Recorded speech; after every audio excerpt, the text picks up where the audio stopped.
Honorable guests, colleagues, students, and friends, it is my utmost and absolute delight to share that Pakistan's historic and first ever public and private partnership between the Federal Ministry of Law and Justice, Group Development Pakistan, Women in Law Initiative, which was supported by the Australian High Commission and the British High Commission for Increasing Women's Representation in Law, is now in its final phase of execution and is culminating today with the Symposium on Diversity and Inclusion and Pakistan's first Women in Law Awards 2021. Your presence here not just bears witness to the history in the making, but also creates it as we gather here for this historic endeavor to engage in thematic conversations on diversity, inclusion, access to justice, and fair representation, and for supporting and celebrating all the amazing nominees in women law whose work has been invisibilized all these years. This project was formally launched last year on 3rd September, and since then we have completed the first ever baseline study on the state of women's representation in law, which is the first ever study of its kind that looks at the data in 4 select segments of the justice sector. So we looked at how many prosecutors we have, we looked at how many women in judiciary we have, how many female advocates we have, and not just women advocates, but also comparing that with how many male advocates we have. So that report is there in your folders. That was the first thing that we worked on. Along with that, we also developed a portal and an app called lawyer.pk. So it's LAWYHER.pk, and I'll share more about that later. But I want to actually say one thing, and that's that dreams do come true. And this project has been a dream in the making, through which we always hope to bring visibility to the work of female legal professionals, but also to mainstream the conversation on fair representation. And counting from the time when this project was just an idea to the point where it was formally announced, and now when it's in its home run, these past 25 months have been an example of sheer hard work, determination, teamwork, synergy, and above all the resolve of each and everyone who has been involved with the project in the smallest of ways for its smooth execution and achievement of its objectives in spite of all the challenges, and I thank all the partners for that. The event will also feature the launch of Pakistan Journal of Diversity and Inclusion, which is Pakistan's first premier international publication featuring original academic legal scholarship on our thematic areas of diversity, inclusion, fair representation, and all of that. A copy of the journal is also available in your folders. The journal, basically the first edition of the journal this time features the articles that were presented by the authors in response to our call for papers that was issued last year in October. 8 articles on contemporary topics were selected through a rigorous process, and with the support of our authors and a lot of back and forth that my co-editor Sara Raza and I had with our very cooperative authors. They've been so kind to address all the corrections and edits that we had requested, meeting strict deadlines. So we're very grateful for their support and their contribution towards this debate and dialogue for mainstreaming fair representation, diversity, inclusion in the justice sector. The 8 articles include submissions by students. Some of them are now have gone abroad for their higher education. We also have submissions from established academics, so it gives space to anybody and whoever wanted to submit and had an idea and a story to tell in a way that was of a quality that was of international standards. So the idea was to give space to these thoughts, and we encourage students to continue writing for us as we hope to take this forward. Thank you so much. Fair representation is paramount to identify, analyze, and resolve issues with collective perspectives to ensure beliefs are voiced, considered, and represented as part of advancement of justice. Undeniably, increased female representation is directly proportional to enhanced dispensation of justice. Hence, the entire system of delivery of justice needs to be more cognizant of issues of representation. A panel discussion has been organized on the theme of gender equality in the legal profession to address the prevailing challenges to underrepresentation of women in law and propose systematic solutions to it. I have the honor to call on stage or on screen Honorable Retired Justice Nasira Iqbal, Barrister Taimur Malik, Barrister Anisa Agha, and ASP Aisha Gul. May I please request Mrs. Valerie Khan, gender and child protection expert, to join the stage to moderate the discussion.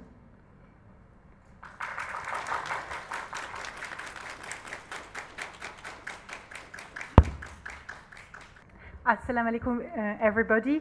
Assalamu alaikum, Taimur Saib. Thank you so much for joining us online from far away. We really appreciate that.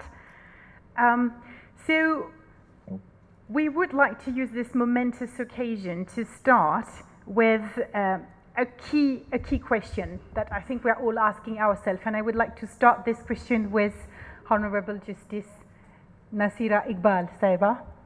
What is fair representation? Thank you for asking, Valerie. You know, it's better to ask the younger people, they have better opinions. But anyway, what I think is fair representation is on both sides, on the bar side and on the bench side. So first of all, I have to say that female lawyers should be representing more people at the bar. I think they have more patience, they have more compassion, and they are more down to earth. But we don't have, I had got the statistics and they were shown here also, that we have 1.5 million lawyers in Pakistan. And out of that, I think there are only 60,000 women, which is a minuscule number if you look at the total. And we had one Advocate General, Punjab, for a month, no Attorney General. So that's representation from the bar side.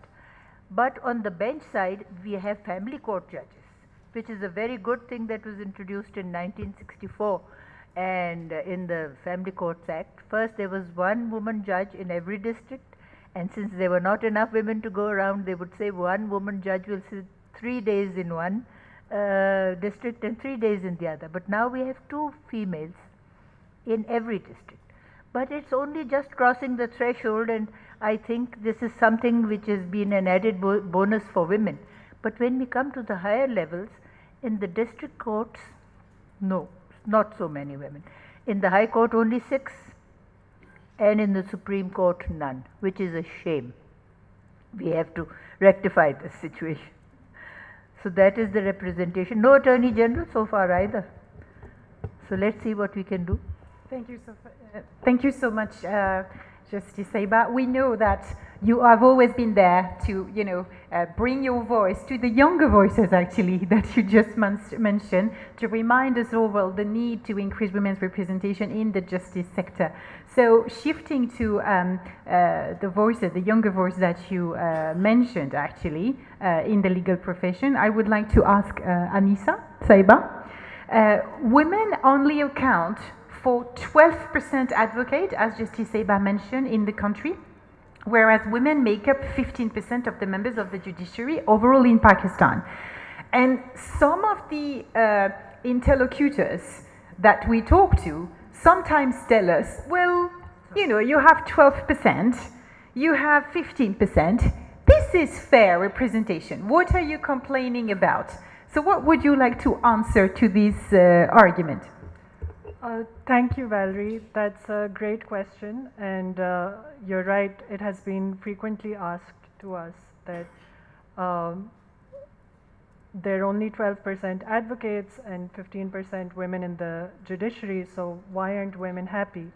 But when we talk about fair representation, we're not talking about fair representation of female advocates. We're talking about fair representation of 50% women of Pakistan that do not have a voice in the higher judiciary, in the third branch of government. So for us, it's the 50% that should be represented in the higher judiciary. And also, why are we fixated on the idea that it's only advocates that need representation? In other countries where there have been concerted efforts to include more female representation in government or in the judiciary, judges have been appointed from academia, from corporate lawyers, from civil rights activists. So, and another thing I would like to mention is that this figure hides more than it reveals, because even by, to my mind, the faulty logic of this question, when we look at the higher judiciary, it's only 6% or 5.8% women in the high courts, and then 0% at the Supreme Court. So even if we were to follow the presumption in the question, women are not adequately represented and definitely not fairly represented. All right. Taimur Saeb, we often hear another argument, especially by your male colleagues, when we call for additional or increased representation of women in the legal profession. We have heard very often male lawyers telling us, well, you know, more women should come forward. What do you think of this statement? First of all, thank you to the organizers for organizing this important event. And I would agree with what has been stated by Justice Nasra Iqbal and Anisa so far. I think the statement that you have referred to is flawed because we do have women in the profession now. We don't need 1,500 judges. We need a few judges to start with at the higher courts, and we definitely have enough capable female lawyers, in the profession. I would also like to say that in a democracy like ours, we say the parliament is supreme. We have affirmative action at the parliament level. We have reserved seats for women. We are not advocating reserved seats for female judges here, but I just want to draw a comparison and say that when we can have female members of parliament making laws for us, and ensure their representation in the parliament. Indeed, this effort, the Women in Law effort, is also partly led by a female lawmaker, Malika Bukhari. So I see no reason why we can't do something similar in relation to the higher judiciary as well. In relation to my male counterparts at the bar who say that more women should be involved, I say let's make more space for them in the bar leadership. Let's make more room for them at the Pakistan Bar Council level. I don't believe there are any elected members of the supreme body of lawyers in Pakistan at this stage. We've had a female advocate general. We've had many female lawyers as members of parliament. So there's no reason why we shouldn't have female judges both at the high courts and in particular at the Supreme Court very soon. Right. Thank you so much. We are really happy to announce that one female judge has actually been appointed in the Islamabad High Court by the Judicial Commission of Pakistan yesterday. So hopefully we are getting there progressively. Aisha Gulseba, you are one of the icon women police officers that we all are following up very attentively in Islamabad, and I know you are, you have all the peers who are also, dragging attention for making a difference and for showing that actually women's representation in the justice sector matter. What has been your experience in the police, particularly in terms of access to justice? How has your contribution, or what you've seen or done, you think contributed to maybe more induction of women in the police force? Thank you so much for the invitation, Valerie. I'm really happy and glad to see this program, first of all, because we are not only in police and judiciary, the prosecution is as much important to cater for women too, because it's a justice cycle completely, and it cannot complete unless you have women in police, prosecution and judiciary. Coming to the question, I would say from the personal experience, the improved access to justice of women, because of more women in police, I would say that's a categorical yes. because there are hundreds of examples that I can quote where women visited police station just because they knew that there is a female officer sitting in a police station, and they would just come into their office and they can talk whatever they want to. And secondly, I don't know why, but whenever a female police officer is posted somewhere, the news spreads really quickly, and you would see an increased frequency of visitors, not only of females but males as well. So I believe that is the confidence probably they have in the women, that yes, if I go to her office, he would definitely resolve my problem. Secondly, why is that there is generally a large number of female visitors to a women police station than a regular police station? The only reason is because there are only female staff. Like if I talk about the Islamabad women police station of Islamabad, all staff is female, and you would see an increased number of female visitors in women police station than a regular police station, because they know that the female staff is there to handle them, and they would be interacting with the female staff, and they would be more comfortable in interacting with them. So that is another indicator that if you have more women in police, there would be more women coming to the police stations to address their problem. Secondly, it's not just about the police stations. If I am on a law and order duty somewhere outside, the woman would just walk over to me and tell me her problem, that I am facing this problem and how can I address that. So I would just connect them to the relevant person, even if it's not my jurisdiction. So that is the confidence that they have in women police officers, that whenever they see someone, they would just walk over. And same goes with the presence of women police officers on social media. They interact with us on the social media, they tell us about their problems, and we guide them in the best possible manner that how can they go about to address that problems. So the more and more women you have in police, that would not only improve access to justice to them, but they would definitely, I would say that giving them an opportunity to directly interact with the women police officers, and like it's a very male dominated profession, police is, and they would see more and more women police officers, so they can opt as a career choice, and at the end of the day they would herself become a police officer if they want to. So it's true that whenever you see more women in certain fields, you're actually acting also as a model, basically, to inspire further women, and basically you're translating the possibility into a reality, and that certainly does make a difference for the younger generation.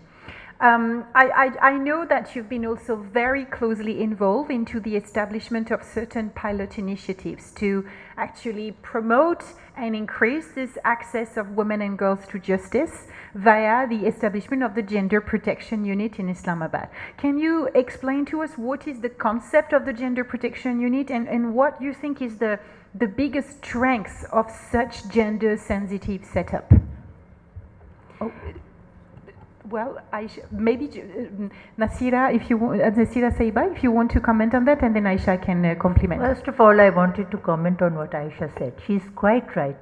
Women are so hesitant to go to police stations if there is no female present there. If there is even one female, they are more confident. But that one female is in a very hazardous position as compared to so many men in the police station. This morning I heard that they are now opening up the series of interns in the police station this morning. So if they allow interns to come there, and if there are 2 interns in every police station and one of them is a woman at least, and there's a woman also posted there amongst the people in the police station, it would make things much better for the woman who is posted there as a police officer, and also for the intern to learn, and for other women to come. Now about the Gender Protection Unit, they have opened all over Pakistan in the district gender-based violence protection units, and that is a very useful I think tool for women to go and approach them, but it is not much yet orchestrated, or not much purported on the social media or on television, which I think is the thing that everybody watches, and it should be given more promotion and coverage so that more women can approach. But I think gender-based violence or gender protection units basically should be on mobiles, because women who are subjected to violence very rarely get a chance to travel to the place where they are going to seek protection. And if it comes to their doorstep, they have mobile units in KPK, police units registering FIRs.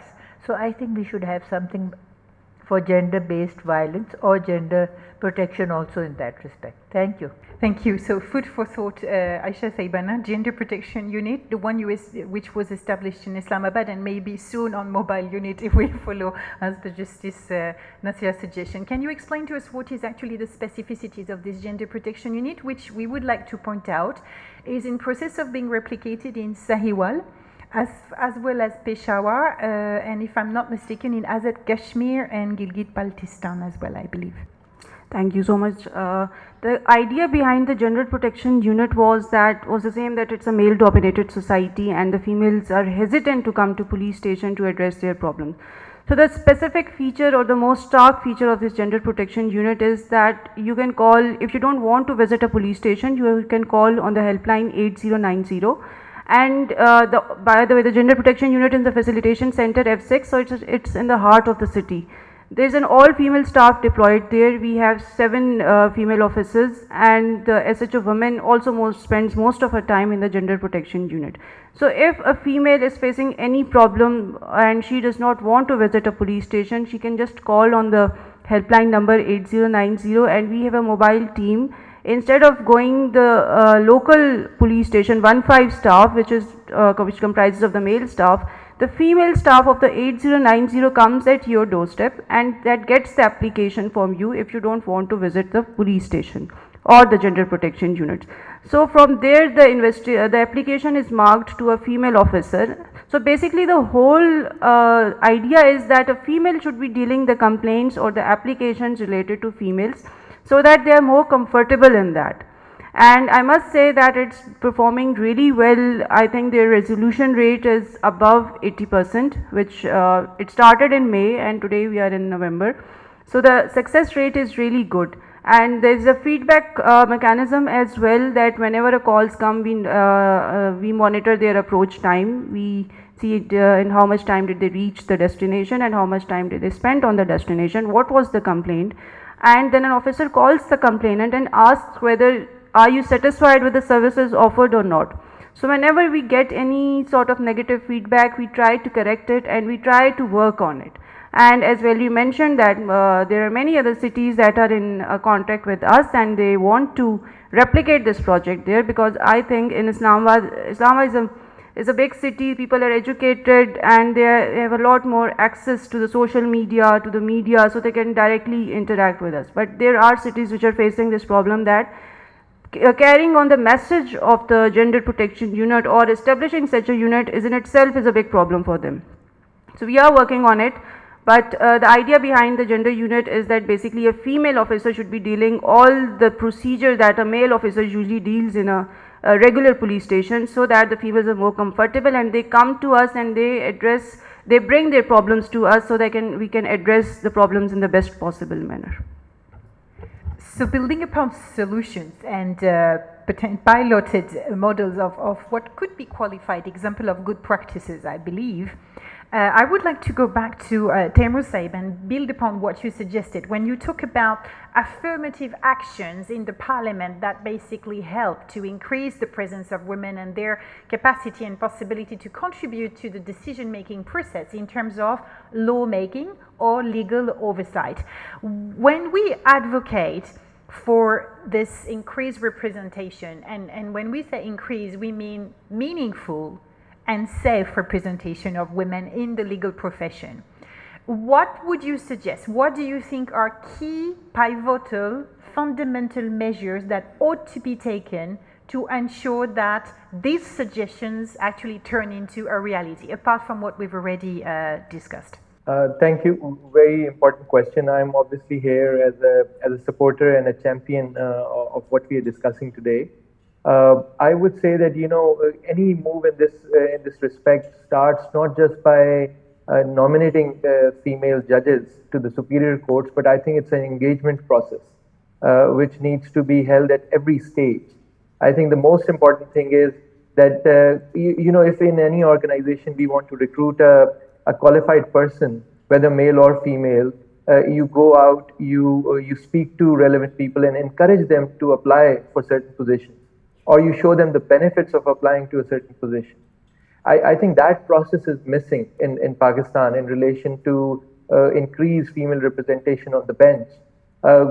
So before we even come to the point whether an affirmative action or some sort of action needs to be taken, I think it's the onus is not just on our judiciary, our bar council leaders, but also generally senior lawyers in the profession to encourage and engage with female legal professionals and encourage them to look towards a career in higher judiciary in the country.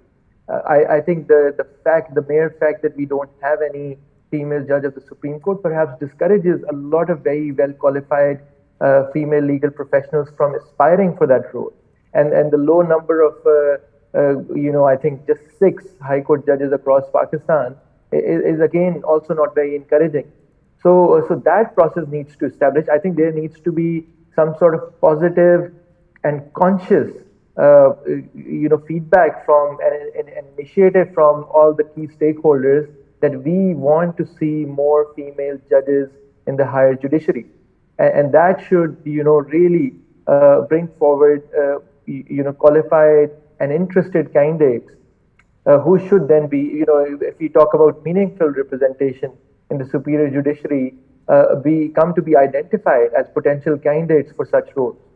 But I would go one step further and say that, if we can have affirmative action or a quota and make, give that responsibility of lawmaking to female parliamentarians, even if we have to, in the initial years, encourage some female legal professionals and have them on the bench to increase the representation, I don't see why we shouldn't do that. So that's my view, at least, and hopefully people are listening. Thank you so much. So Anissa, we just heard Taimur define himself as a supporter of the cause, and I think it's very important to mention here that we also value men allies, and that when we talk about increasing women's representation, we talk about gender equality, which also means parity. And we all know who we have in mind when we talk about, standing side by side, shoulders to shoulders, men and women, to actually achieve this fairer societal dynamics. As a woman lawyer and legal expert practitioner, what do you think are the key steps that ought to be taken in order to achieve this parity? I would agree with Taimur that we need affirmative actions like quotas. We at Women in Law have advocated for quotas in the higher judiciary, whether that's the High Court or the Supreme Court. But the buck shouldn't stop there. We also need quotas for women at bar councils, bar associations. We need a quota for women in the Judicial Commission of Pakistan. And even in the Attorney General's office, the Law Ministry, all of these stakeholders in the justice and the legal sector are important, and we need to ensure that there's representation of women. However, these are short-term measures. We also advocate for long-term measures which should ensure that women stay in the pipeline. So we believe that it's important that law firms also step up, and bar councils should ensure that law firms conform to standards which ensure that women stay in the profession. Now, what do we mean by that? We mean that it should be mandated that maternity leave should be offered to all female lawyers. There should be provision of daycare centers at law firms and legal workplaces. Enforcement of sexual harassment law in law firms and at legal workplaces in courtrooms, that needs to be enforced. And all of these measures are doable if the bar councils and our male allies at the bar councils and bar associations are willing to push forward these type of reforms. So an ambitious but also a very tangible program, or very simple measures and targeted specific Yes, measures. Over the years, we have learned that it's not helpful to talk about just encouraging female lawyers. We are setting out what needs to be done, whether that's through a constitutional amendment. One of the other aspects that could also be tackled is the definition of an advocate Supreme Court. That doesn't need to be done through a constitutional amendment. So we don't need to be held hostage to the idea that it's only if there's a constitutional amendment that we can enforce quota or introduce any sort of affirmative action to get more women to be part of the higher judiciary. These can be done through changes in the rules of the Judicial Commission of Pakistan or the Legal Practitioners and Bar Councils Act and rules. So Right, so a lot of work on the regulatory framework as well related to the Judicial Commission of Pakistan or the Bar Council or the Bar Associations. But then again, I'm coming from a background where we have been discussing with a lot of stakeholders, whether male or women, and I'm going to play the devil's advocate here.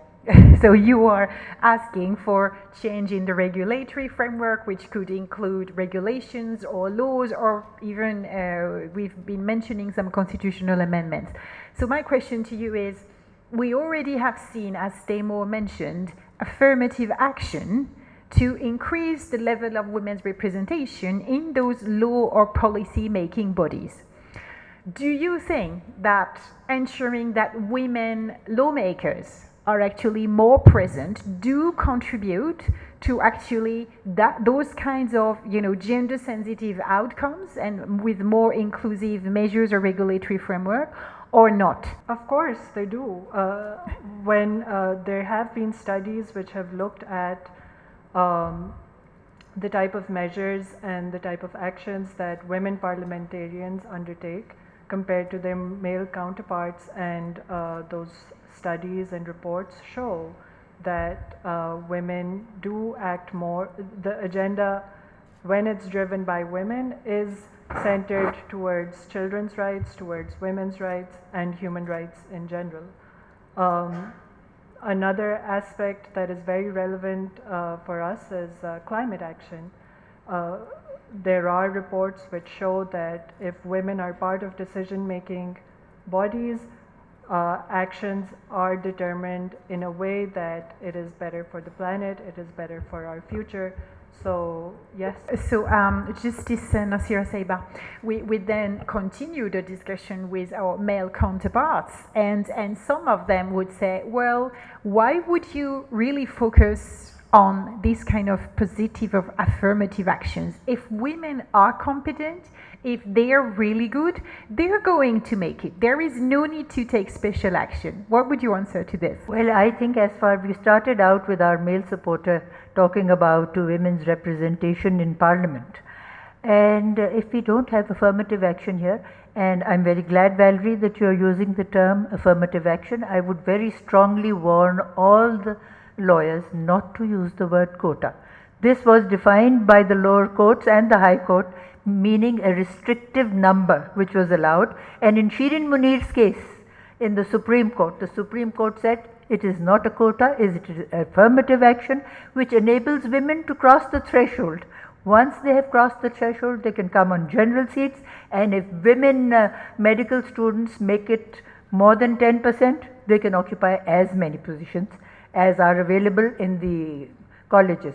So if I start from there about the affirmative action in Parliament, I would say we do need it because there are very few women who can afford to come in on their own. It's more a question of economic strength than anything else. But the problem we have with affirmative action in the parliaments and the lower legislative assemblies is that it is the men who select the women. And when it comes to offering different proposals, they say, you have been elected by us, you are answerable to us, you have to do what we tell you. I'm very glad that now the women have formed caucuses where all the parties get together. But there are very few women on general seats. With the problem is that they very rarely are able, they put up proposals, but they are very rarely able to cross legislation. So until and unless we cross the threshold, I have very strongly advocated this earlier days, but it never came into reality, that women should at least be elected by the general public. And when there is a woman's seat available, they should have a pink box when the general election takes place, men and women. That's the only way we can be mainstreamed.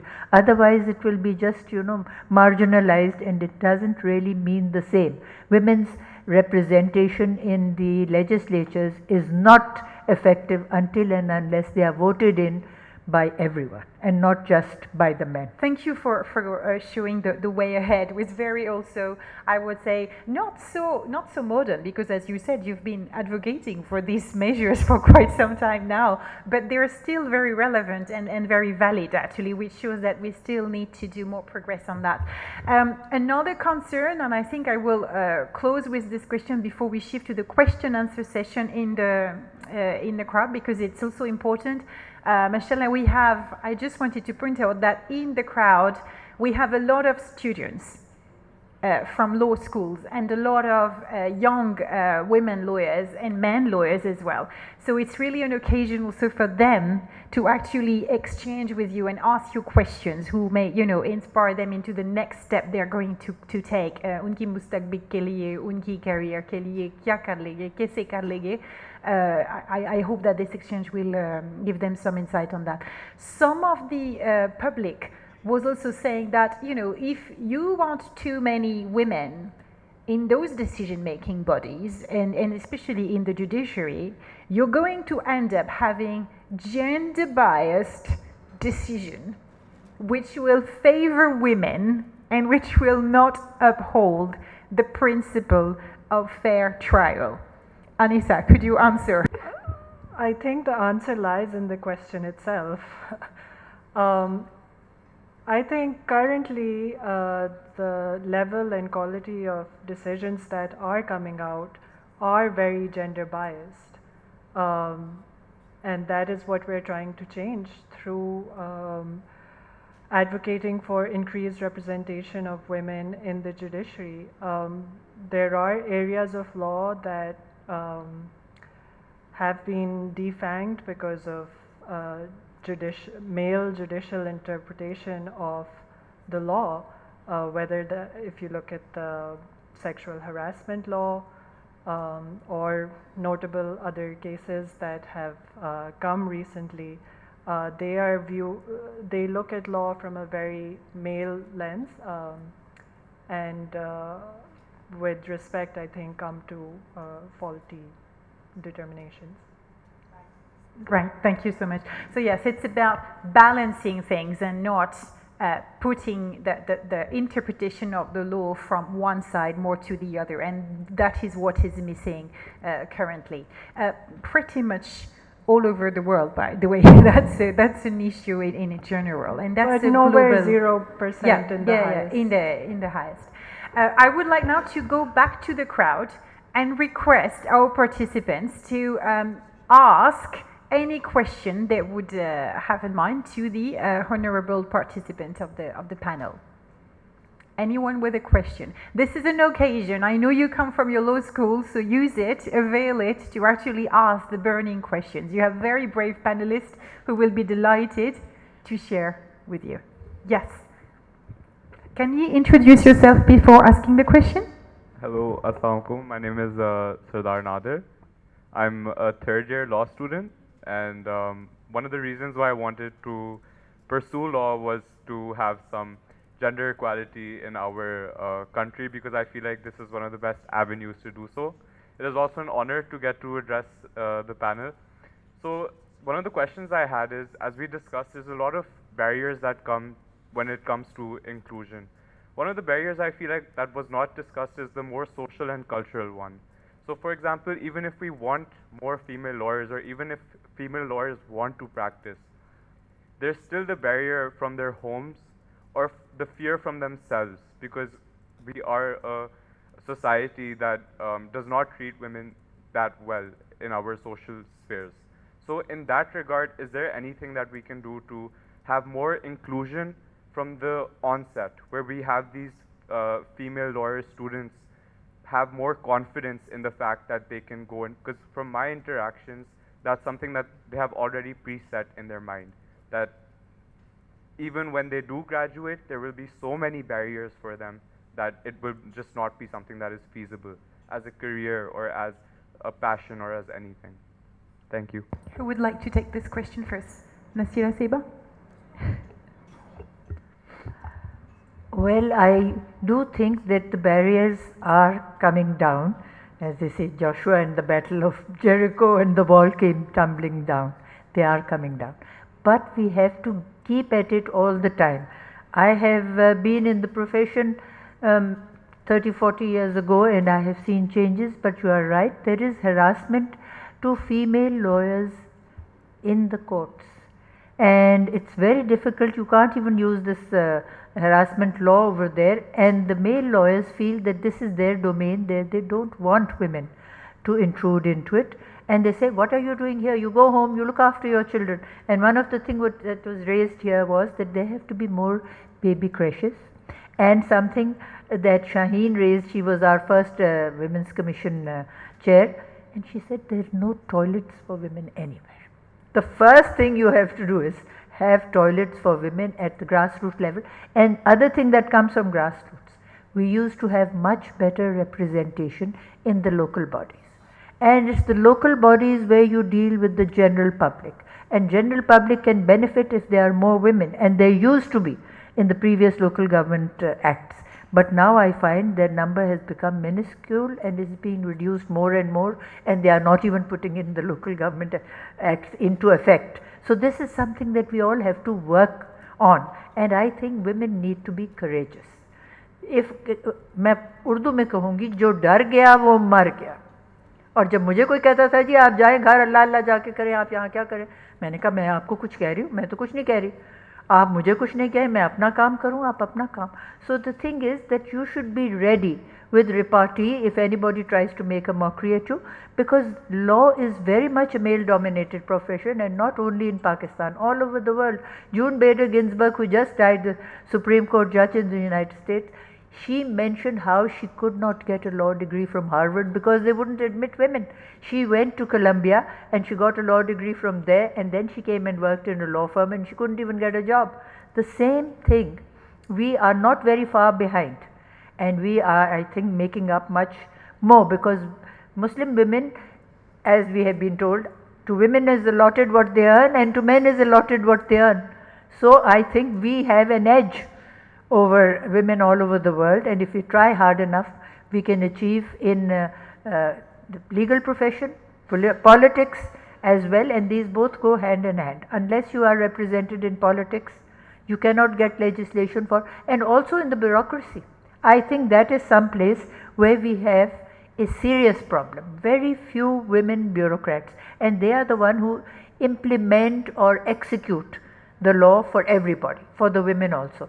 And women, gender empathy is very necessary, and who was saying that the females will dominate? That's not possible in the foreseeable future, at least in my foreseeable future. If you can see it happening, perhaps it will happen. Thank you. Aisha, do you want to comment on the social structural barriers that women are facing? I would like to comment on that, but from the police perspective, that police is as much, there is a misconception about policing as there is about the law profession, I would say, and that is exactly the reason you see less women in police, because when I was not a part of police force, I had certain misconceptions about it, but once I became part of it, I got to know that how police works, and there are good and bad persons in every department, just like in police. So just because of you, and most of the biggest misconception that I came across was that people make their perception about police on a second-hand experience. They would not have had interacted with the police, but just because someone else interacted with the policeman, and he does not know what were the circumstances in which that person interacted with the police, and usually people show you only one-sided picture. They don't depict the true picture, that what was the police stance or what was the person's stance. So the problem, sociocultural barrier is there, and the solution lies in the increasing the women in police force, and for that obviously you need to increase the women police force by creating more seats for them. And I would go to the extent and say that even you have to lenient the criteria a bit for the women. The government should do that till you achieve a significant number of women in your police force. And for senior officers, I would say that you need more and more women on command positions so that they prove themselves that they are equally eligible as their male colleagues to perform the same duties, and that would automatically create the role models for the younger generations when they see a woman police officer performing the duties. And for the junior ranks, I would say that give them postings close to their homes, and the daycare center was mentioned, and that is very important because once a woman is mentally if she is occupied with the household problems, she cannot focus on her duties. So provide them the good working environment. Recently I was on an event yesterday and someone was telling me that a recruitment was announced in Sawat Police, and that organization, first of all, they propagated that message by targeting female specific groups like in universities, seminars. And the best thing that they did was that they went a step ahead and they registered the females who were interested in the recruitment, and they guided the whole procedures about and what tests they would go through during the recruitment process. So a lot of females, I think that is the way, that is the initiative that we need in more and more cities to propagate these messages and then to train women about like how police works and what are the options for them. So I think these are some of the steps that could be taken to reduce that socio-cultural barrier that you talked about. Is there any other question in the crowd? Yeah. My name is Dua and I'm a second year law student. So I have a question. When I'm done with law school and there are many challenges young lawyers, not gender biased, they have to face. What are the specific challenges female lawyers have to face, and with your years of experience, how would you suggest we tackle it? I actually think there's not that much of a difference in the first few years of graduation when it comes to male and female law associates. But it's once you've spent a couple of years in the profession that you start facing more and more challenges. And it's because of the lack of any support given by the profession to female lawyers that the distance between the career trajectory of male lawyers and female lawyers starts increasing. And to my mind, it's because from the outside it looks like it's a level playing field, but it's really not. And it's not because of these very reasons, because there's no maternity leave, because there are no daycare centers or any provision of childcare, and equally because there is no enforcement, protection, or even understanding of sexual harassment law at law firms and at legal workplaces. So to my mind, those are the major challenges that female lawyers face. Right, thank you.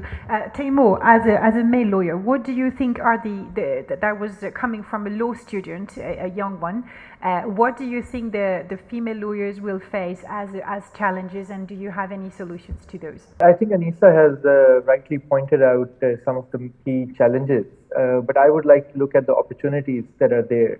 And it's very important to clarify that, you know, in Pakistan, we often associate practice of law with just litigation. That's not a correct view, right? So the profession also includes legal academics. It includes now an increasing number of in-house roles, includes corporate lawyers, it includes lawyers who are involved in the field of arbitration. And all these fields, we are seeing more and more qualified female legal leaders. So I would say that, you know, don't be discouraged by any of the challenges. Look at the opportunities. At times, your male counterparts may not want to move in-house, but that's where some of the greatest opportunities are and will be in the years to come. The thing that you know, as the panelists mentioned earlier, that we should also do away eventually with elevating judges just from the litigation bar. I think if the United States can have judges from academia, from research, from universities and other affairs of the legal profession, so should we. So you have to create these opportunities. A couple of tangible points that I would like to add to what was mentioned earlier. I think technology is going to be a great enabler. So I'm joining this panel and privileged to be doing so virtually. I think that compared to what Ms.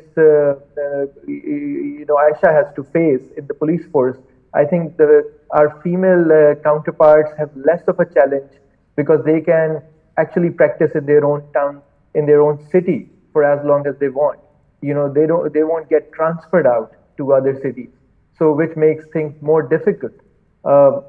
And I think in terms of our courts, we are headed in that direction, but perhaps we should help enable that more quickly, that there should be ability to take part in court proceedings virtually. I know it's happening on an ad hoc basis at the Supreme Court level and in some high courts, but that needs to become a norm. And I think that would really reduce some of these challenges and enable more active female participation at the litigation level. In that respect, I would also like to point out enrollment at the Supreme Court bar for female lawyers. I think there are about only 120 or 130 active advocates, female advocates of the Supreme Court out of 3,000 something enrolled at the moment. That's an abysmally low number, right? And that's one tangible action that the judiciary and our bar councils should take. And it takes years at the moment, if you have met the minimum criteria to become a Supreme Court advocate, to get enrolled as a Supreme Court lawyer. I think in the case of female applicants, one, they should be encouraged, not just from the major cities, but from all across Pakistan, to apply for enrollment at the Supreme Court. And secondly, they should be given priority in that, and without delay. It's not very encouraging to have to wait years to get what should be a right. In our neighboring country, India, if you're a lawyer all the way up to the Supreme Court. And indeed, that's true in the United Kingdom as well, and in many other jurisdictions. So I fail to understand why we have this barrier for male and female lawyers, but in particular, to enable female litigation lawyers, we must take corrective action in this respect soon. Thank you very much, Taimur. Another question from the crowd. We have two questions, and we received another question online. So we have three questions on the side. Yes, please, on my right, and then the second one afterwards. Me, Farah Nazawan, advocate, High Court, Islamabad. I want to share my personal experience here. I was appointed as Assistant Attorney General in High Court, Islamabad, lastly 2019. And unfortunately, I denotify after 2-3 months without any reason and replace me with male lawyer. And at this time, no any lady lawyer who was working in courts as attorney. So I want just my personal experience in this forum. So this is not equal representation about female lawyers. Thank you. Shukriya both aapka. Next question, ji. Good afternoon to everybody sitting over here, our guest and our host. My name is Khadija Malik and I'm in the final year of law. My father is also a lawyer, so I join up to his chamber and I've seen things deep down. First of all, I would refer to Madam Aisha, which she said that because of the female courts and the police stations, a lot of women are coming up.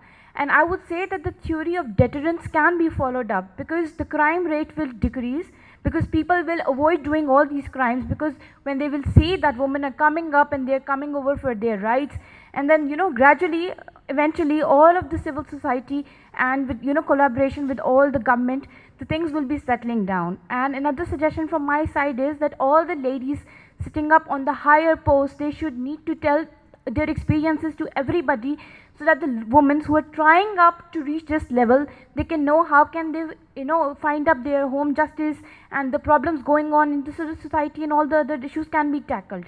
And as we are living in the Islamic Republic of Pakistan, and we need to focus upon how Hazrat Khadija and Hazrat Aisha, they were empowered. We need to look down their theory and bring it up to our government. We know that is the most important thing, bringing it up, because when we focus everything over Islam in our country, And this is the main thing, you need to give dominance to the woman as well. And when they apply for the Supreme Court, they end up saying, oh no, you're not eligible because you have not done this and you're not done that. That is because you don't give them the stage to do it. Even in the High Court, they say you're not eligible for this. Even in the lower courts, you don't even give the cases to them. So how can you say that they're not eligible? You've not given up the platform. So that's how we will take collaboration, and this is our first step and the first initiative to do this. And inshallah, we'll end up achieving our goals. Thank you very much. Wow, very inspiring intervention. We had a question on this side, Ji. Assalamu alaikum. My name is Hafza Amna. I'm Assistant Professor, Department of Law, Bahia University. Formerly, I have been serving at the Ministry of Law and Justice as well as the Parliament, Senate Secretariat as a legislative advisor. So, having my experience, background of legislative drafting, I would like to share that while drafting the laws, there are no policy making and there is no national consultation. The women are not taken in the loop whenever there is any law made, even if it is made on the topic of sexual harassment.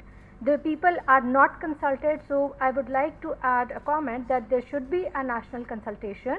And and one more experience that I would like to share, when I was working and why I quit the job, because one of the main reason for leaving the job was कि female तो 4 बजे घर को चली जाती हैं, उसने तो बच्चों को देखना है. So don't recruit a woman on such a big position because that will decay our decision making process. So when a female officer is there, it should not be recruited until and unless she is unmarried. And if there is a married woman, she would be handling her kids, so she will leave at 4 o'clock, so she should not be hired. That is the perception of it. This is what you are recommending. And that's the perception. But the perception. That perception should be changed. Okay. And one observation was regarding the national consultation for legislative drafting and taking the female into the loophole and mainstream consultation. Right. So these were my comments. Okay, thank you. Just for the sake of awareness, notwithstanding reservations at all, I just wanted to point out that the presidency a few months ago organized a national consultation with mostly women lawyers and women politicians to review actually the set of legislation that has existed in Pakistan, and has actually requested women lawyers and lawmakers and represent ombudsperson as well to give their suggestion on what according to them was still problematic in terms of gender equality and women rights, and what needed to be done further in terms of legislation. But point well taken for additional consultation on women in the legislative process. Yes, our next question here. Can you please switch your mic on? Online on the Android set. Right. If it is available, that would be more convenient. Right, we're using new technologies. All right, Ji. Kindly introduce yourself please before speaking. Hi everybody, this is Sana Ahmed from Khyber Pakhtunkhwa. I am an advocate, District and Session Court Peshawar, and today representing my organization here, Blue Veins, which is one of the nominee today for the award. So based on my experience, because we are discussing some kind of the issues which women faces and which are actually the barriers in the inclusion, I would like to ask everybody, especially from the panel, that based on my experience and seeing around the issues, I believe that financial issues and financial restrictions when you enter into the field is one of the key barriers which really demotivates females who are coming from different socio-economic backgrounds, especially from the low income families. It really demotivates them to continue or pursue their career in the field, because I have seen personally when we were doing, after the degree you have to do an apprenticeship in the court to get your license. So then you can be eligible for the practice and you get a license in the district court. In the start there is no incentive, there is no economic support, there is no financial support provided, and I think that females, I know that male female both face issues, but I believe that females who are coming from the socio-economic background and from the marginalized communities and especially from the poor families, for them it is really difficult to manage everything on their own. So I think that if you people can also suggest that what government or a bar council or associations can do to support or at least provide some kind of incentives to women who are, you know, just new into the field, and especially the field which is very male dominated and where it is very difficult, you know, to make your space, and it takes, I think, years, you know, so you can be an independent lawyer. So it's my question from everybody, and especially from the panelists, that what are your suggestions? Can government can do anything in this regard? How females can be provided any kind of support just in the start, so at least we can motivate them to pursue their career in the law field and, you know, come forward. Thank you, Sama.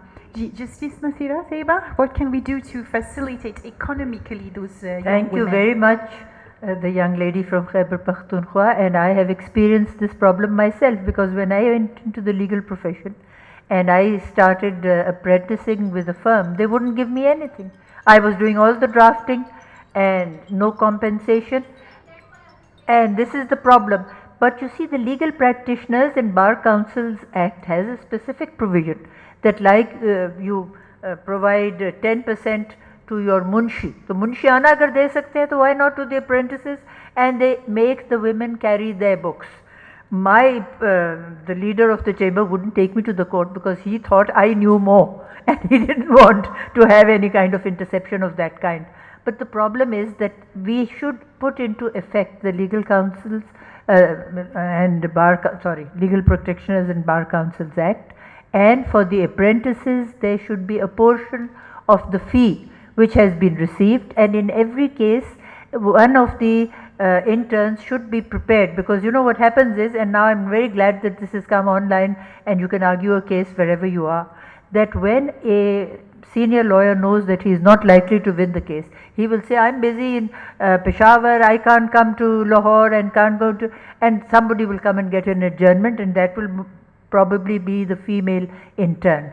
So I think that we need to have more interns trained in every case, and it should be mandatory part of the Legal Practitioners Act that if the senior advocate is not present, one person in the chamber should be prepared, and when they are prepared, then they have to be paid. Obviously, there is nothing like a free lunch, and there should be a portion of the fee that has at least 10% of the fee that the senior advocate takes, because this is a problem which is faced universally, at least in Pakistan, in all the courts, that the apprentices or the interns don't get any part of the fee of the senior advocates. But it can be cured now, and particularly because we have online and this kind of facility. Thank you so much, Nasira Saiba, for your insight. Last question from the crowd, and then we'll take the one online question which was shared with us. Okay, all right. No, go first. No, we do gender equality. Pele up, appear uske baad, and then we will close. Just two more, and then we'll stop there. I clearly didn't want to take some space time away from someone. My name is Mike Jetty. I'm with the U.S. Embassy. I'm the resident legal advisor. And I have one comment and one question for the panel. My comment for everyone, can you guys all hear me okay? The one comment I have for you all, I've been practicing law for 20 some odd years in the United States, and especially for the females, is unfortunately you have to advocate 24/7. When you're at home with your friends, you need to advocate 24/7. You're going to be an advocate for the rest of your life. And unfortunately, this is an issue that's always going to need you to forward lean on. You always need to forward lean on this issue and get help, get friends and get caucuses and get friends and communities and your groups. My one question for the panel is, I'm with the U.S. Embassy, and we do things like Jessup Moot Court. I'm not here to recruit, but whoever is in law school needs to join up for the Jessup Moot Court. We also do training for judges and prosecutors. I'm also encouraging every young lawyer to sign up to be a prosecutor, because I think prosecutor is the #1 job in our society. The rule of law is so important. But the question I have for the panel is, what can the U.S. Embassy and or the Diplomatic Corps do to help with the local bar, with the Pakistani bar? Not just with prosecutors or the judges, but just with the bar itself, because we're here to advocate and here to offer assistance to make sure the rule of law is established and is encouraged, and especially for female representation. So what can we do to make your job easier? That's a question to the panel. Who would like to take that question? Anissa? Sure. Like we said, our main concern is that the judiciary, the Judicial Commission of Pakistan and the bar councils, they should listen to us and implement the changes that we are recommending. So any assistance in the form of adding to our voices for increased female representation in the legal sector would be appreciated. And then in terms of the tangibles that we have laid down, whether that's maternity leave or provision of daycare centers, those are obviously financial measures and would require funding. So any funds that can be set up in conjunction with the Bar Council and the registrar of the High Courts.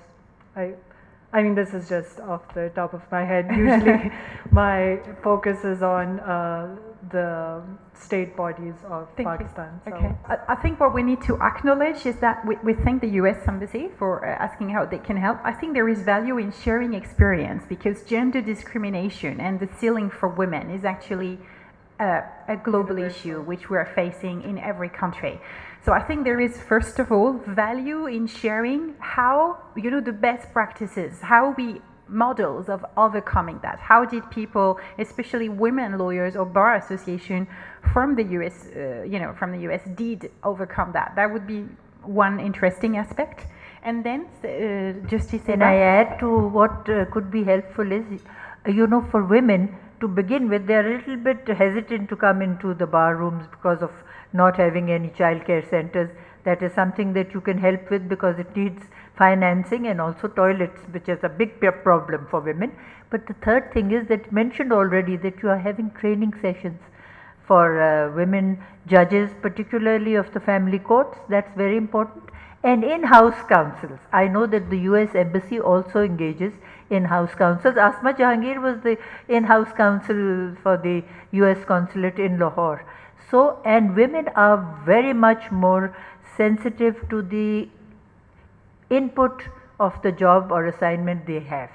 If they are given these kind of places which they don't have to initially face the public all the time, I think that it would be advantageous to the organizations, particularly an organization like yours, where you do have in-house women councils to advise you. It would be very much, I think, an advantage to the women also.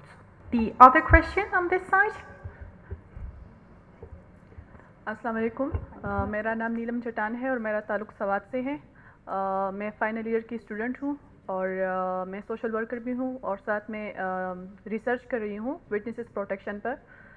मेरा question ये है कि मैंने ख़ुद अभी join किया है, तो मैंने देखा है कि जो ख़वातीन वकला हैं वो 8 या 10 होंगी, वो मर्द हजरात पे डिपेंड कर रही हैं, उनके केसेस कर रही हैं, उनको कोई केस ही नहीं दे रहा है। क्रिमिनल और सिविल तो बिल्कुल ही नहीं मिल रहे हैं, जस्ट फैमिली केसेस वो उनको बहुत कम मिल रहे हैं। तो ऐसे क्या इक़दाम उठाने चाहिए उनके लिए कि उनको भी क्रिमिनल और सिविल केसेस में रिप्रेजेंटेशन मिले? Thank you. जवाब दे सकते हैं दोनों? ठीक। अच्छा, मैं पहले जवाब दे दूँ।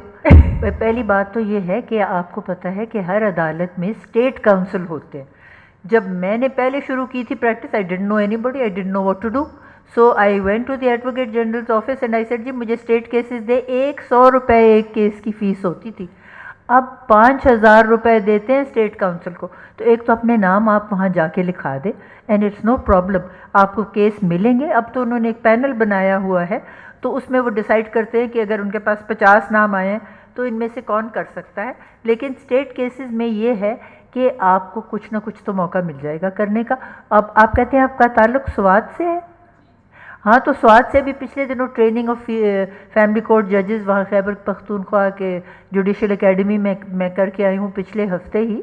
And the women are so smart and actually in this awards jury that I saw, I was amazed the bounds and leaps which women have taken, and there's no reason for you to feel apprehensive that you can't stand on your own. You can, and if there are female lawyers and they engage female interns in their chambers, and I know Nahida Mehboobillah used to do it here in Islamabad, and there are more and more women's chambers which are opening up, and if you go and talk to them, I'm sure that there is advantage everywhere, even in places like Swat, because there were many female judges who had come from Swat, and if you go to their courts, it's good to be encouraged to go and do female cases. It doesn't matter to begin with, and once you start on it, constitutional and criminal law will come to you automatically.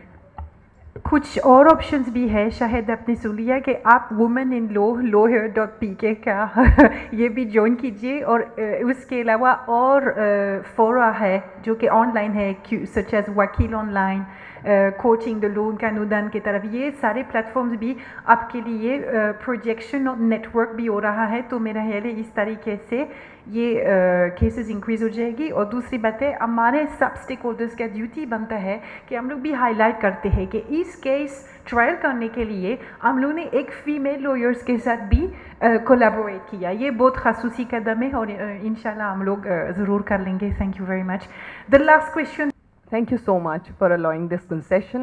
I just want to introduce, I'm Rahat Konan Hassan. I've been in this field of law for over around 27, 28 years. Right now, I'm heading Competition Commission of Pakistan the second time.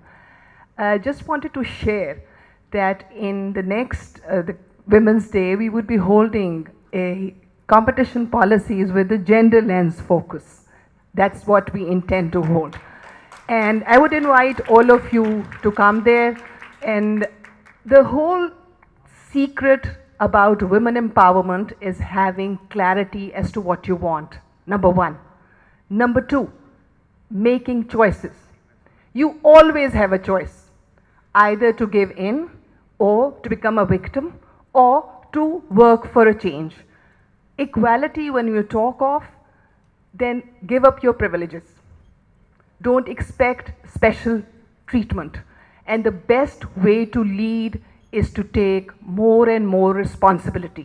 It is not possible that when you work more than others, you would not get your recognition. These are the key things I would like to share. I'm sorry that I'm in taking your time, but it was important to make this comment, and I'd welcome you. Thank you. Don't be sorry, we are really grateful that you took our time. Shukriya. So now we'll close this session with a burning question, but I think it's important that we put it out on the floor. Taimur, please don't be mad at me. There was a woman petitioner, we've all heard about that, who was beaten by some male lawyers in Malia Court the day before yesterday or yesterday. She had brought a complaint against a lawyer who used to be her husband. And the question is, what about the trend arising of lawyer taking, law into their hands and behaving in a violent manner? Should we raise, how can we increase not only inclusion, but also the notion of rule of law, but also peace and tolerance, the notion of decent interaction and agreeing to disagreeing within the lawyer's environment. So I'll start with Taimur on that, because I know you've been very active on that topic on Twitter lately. I hold the bar councils and the bar leadership responsible for this fairly and squarely. I think they have allowed a mindset of professional tribalism to seep into the legal profession, and this kind of behavior is the result of that. I would also say that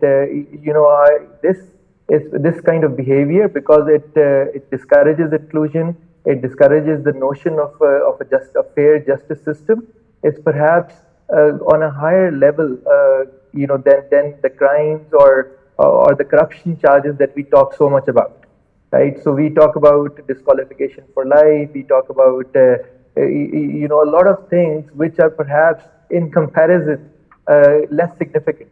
So I would expect that not only should the Bar Council and the Bar Association take appropriate action, people who indulge in such behavior are in fact recorded on camera as well, should not just have their bar licenses cancelled, but should also be taken to task otherwise. And we as a society should look at that, and we should ask for such accountability to be undertaken swiftly, and justice should not only be done, it should be seen to be done in these kind of cases.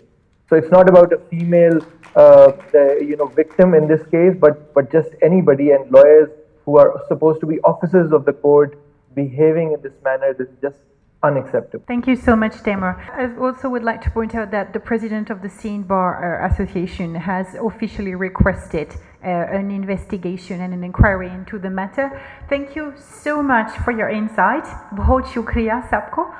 We thank our panelists for engaging in a solution-based discussion to combat gender inequality in the legal profession. We are sincerely hopeful and pray that the legal profession will progressively incorporate the proposed solutions and become one of the most diverse, inclusive and fairly represented profession in the nation.